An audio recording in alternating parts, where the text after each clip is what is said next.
Hello mga kabayan, so I'm gonna show you guys how I make my ubi crinkle cookies using this cake mix bag. Super easy. All we need is 2 eggs, 1/3 cup of oil, 1 tablespoon of ube jam, followed by ube extract, probably half tablespoon lang, and then haluin nyo siya.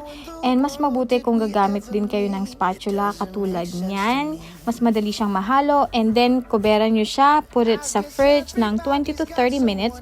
Ganito ang kalalabasan niya after, and then mag-scoop lang kayo. Gayahin nyo lang yung ginagawa ko, bilug-bilugin nyo, and then ilagay nyo siya sa powdered sugar, and then ilagay nyo na siya sa pan.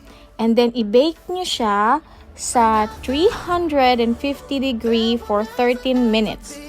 And then, there you have it. Ayan siya guys. Sobrang sarap nito, I promise. Ilang beses ko na ito nagawa. And then, iwanan nyo lang siya sa oven ng another 2 minutes oven off. So, yun lang. Bye!